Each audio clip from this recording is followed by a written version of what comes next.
What if change doesn't start with a decision, but with a question? Not how do I fix my life, but who am I becoming right now? We tend to think that transformation requires massive willpower, sweeping decisions, or life altering events. But the truth is far quieter. It lives in our micro choices, our self talk, the loop that runs between who we've been and who we believe we're allowed to become. In this episode, we kick off our new series, The Power to Change, and look at why tiny shifts done with intention might be the most powerful form of transformation there is. You don't need to become someone new. You need to remember who you were before the world told you to become someone else. Welcome to Passion Struck. Hi, I'm your host, John R. Miles, and on the show, we decipher the secrets, tips, and guidance of the world's most inspiring people and turn their wisdom into practical advice for you and those around you. Our mission is to help you unlock the power of intentionality so that you can become the best version of yourself. If you're new to the show, I offer advice and answer listener questions on Fridays. We have long-form interviews the rest of the week with guests ranging from astronauts to authors, CEOs, creators, innovators, scientists, military leaders, visionaries, and athletes. Now, let's go out there and become passion struck.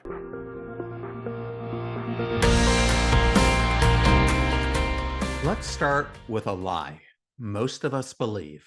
The lie of big change.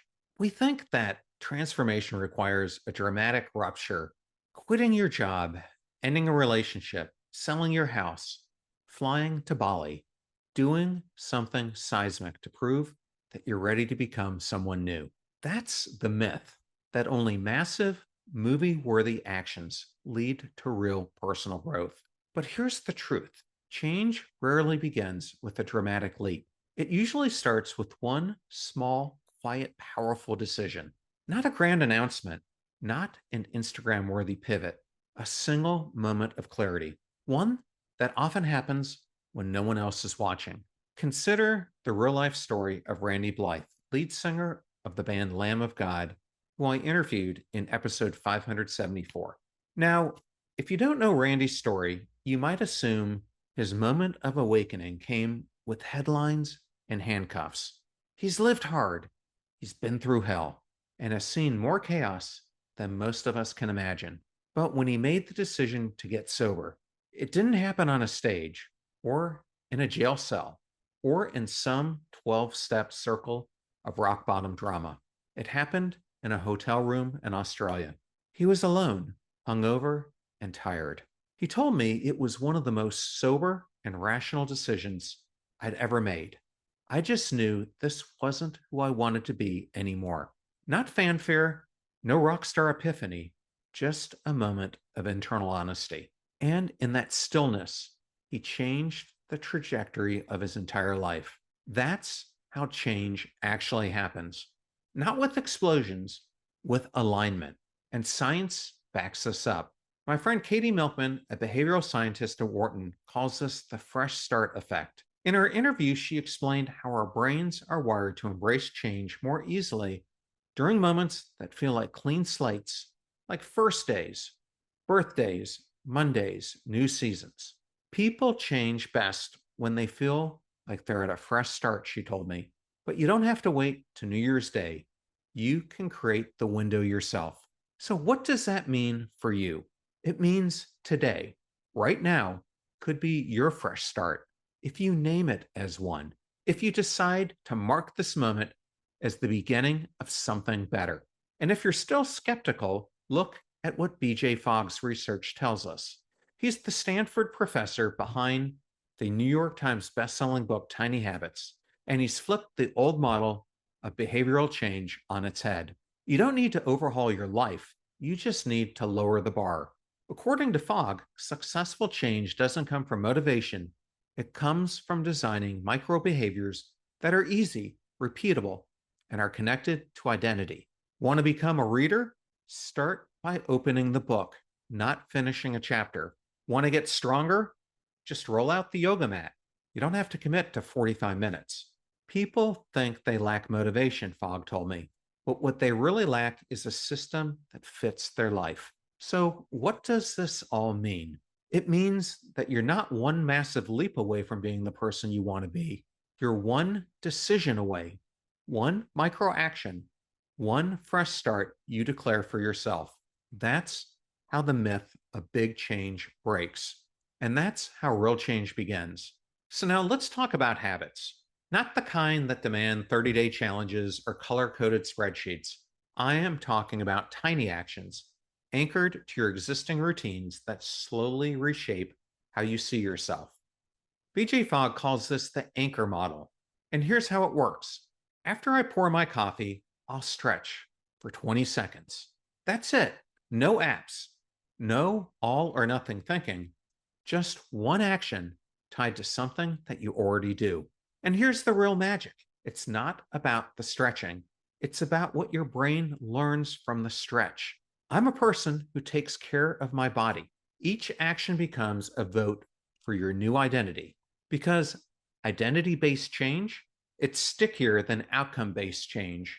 It lasts longer and it actually rewires the narrative that you tell yourself. And that brings me to Karen Salmonson. In our conversation yesterday, Karen shared a moment that changed her entire relationship with food. She was on the phone with her publisher, obsessing over the paper quality for one of her books. Can we get thicker, toothier paper? She asked.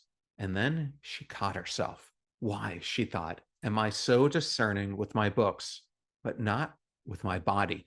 The shift wasn't about macros or meal plans, it was about identity. So she rewrote the script. I am discerning, and so I eat in a discerning way. Not I need to stop eating junk, not I have to go on a diet, but I am the kind of person who chooses with care. And that identity, it didn't just change what she ate, it changed how she spent her time, her energy, her attention. Because habits aren't just action, they're evidence. So let me ask you, what identity are your habits building? Maybe it's I'm focused, so I'll take 10 minutes to plan my day. I'm generous, so I'll send one thank you note a week. I am brave, so I'll say the thing that I've been avoiding. These aren't affirmations, they're behaviors. And behaviors anchored, repeated, celebrated, build belief. So if you want big change, start small, start anchored, start with the version of yourself who's already in there waiting for evidence. Now, celebrate it. Give yourself a fist pump, smile, a yes, because every time you follow through on a tiny habit, you reinforce your identity. If you're listening now and thinking, this is hitting something real, I want you to stay with me because in this next part of the episode, we're going to go even deeper into what it takes to create lasting change. We're going to talk about silent patterns that hold us back and the small, powerful shifts that can rewire your identity from the inside out. So let's say you've picked a tiny habit, you've anchored it into something real, you've even started to shift your self perception, but then stress hits. You're tired, you're triggered, you're scrolling for dopamine, or reaching for the snack, or zoning out instead of showing up. That's not failure. That's the loop kicking in. Dr. Judd Brewer calls this the habit loop, and understanding it is the key to unlocking real, lasting change. Here's how it works. Every loop has three parts. First, there's the trigger. Something cues the behavior, a thought, a feeling, an environment.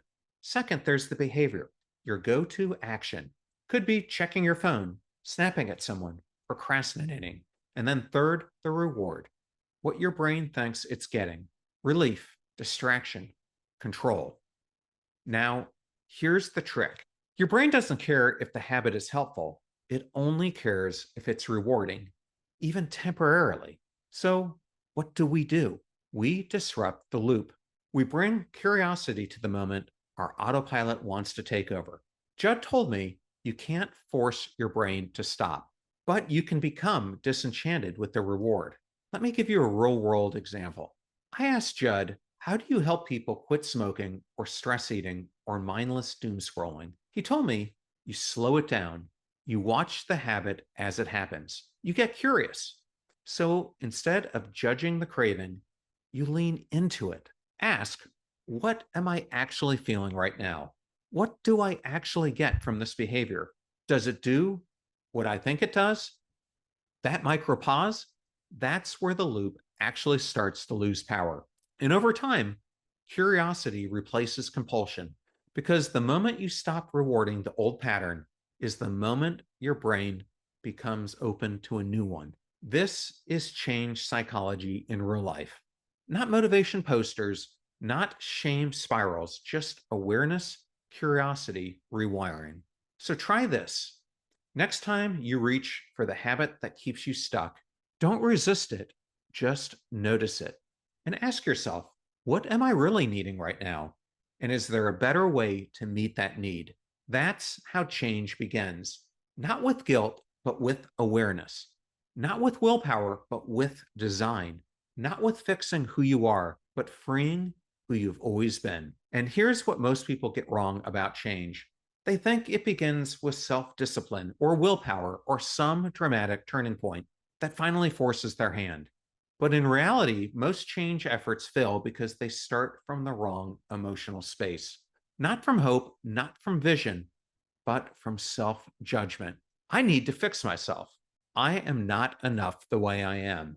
If I could just be more organized, more successful, more, you can fill in the blank. That's the inner monologue for so many of us. The problem is, it doesn't work because lasting change doesn't grow from self hate, it grows from self trust. It begins when you shift your identity from someone who's flawed and failing to someone who's in the process, someone who's becoming. I've said it before, Passion Struck isn't a show about hacks. It's not about gamifying your life or upgrading yourself like a software update. It's about living like you matter. Today, as you are, not after you change, not once you hit some invisible benchmark of worth. And nobody captured that idea more powerfully than Dr. Bob Rosen in our conversation this past Tuesday. We talked about the emotional attachments we carry, our need of control, of craving for certainty, our addiction for performance. These attachments can feel like armor, but they're actually weight. Bob shared his own experience of letting go, not just of external expectations, but of internal scripts, of outdated narratives that told him he had to be a certain way in order to feel like he mattered. The transformation didn't come from changing his calendar or buying another planner.